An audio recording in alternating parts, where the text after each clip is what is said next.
1 exposant x qui est égal à 3.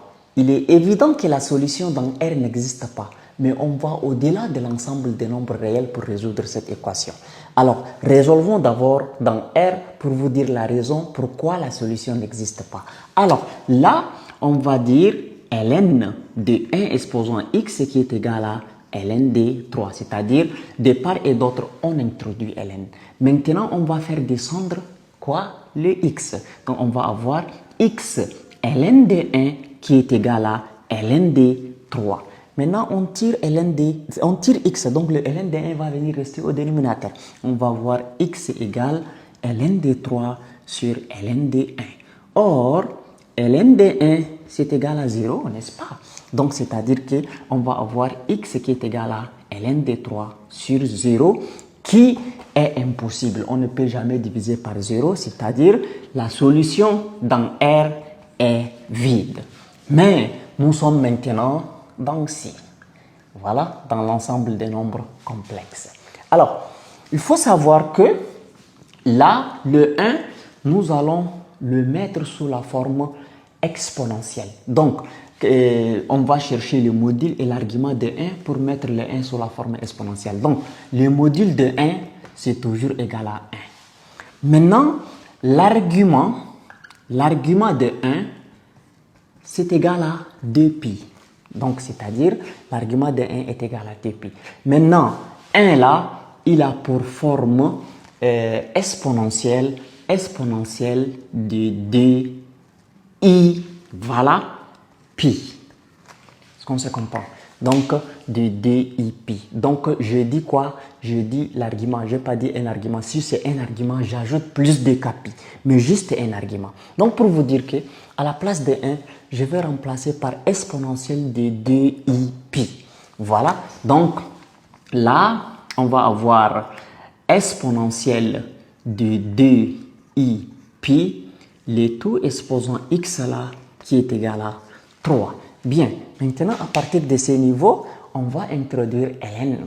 Donc, on va dire ln, voilà, d'exponentielle de 2i pi, exposant x, voilà, qui est égal à quoi? Qui est égal à ln de 3. Pardon, ln de 3. Bien, qu'est-ce qu'on fait à partir de ce niveau? D'abord, faisons descendre le x. Ou bien on a le choix de ne pas faire descendre le x, ne vous inquiétez pas. Donc, exponentielle de 2i pi, le tout exposant x là, le x même va entrer. Donc, on va avoir ln d'exponentielle de 2i pi fois x. Donc, ça fait exponentielle de 2i pi x qui est égal à ln de 3. De cette manière. Maintenant, qu'est-ce que nous allons faire?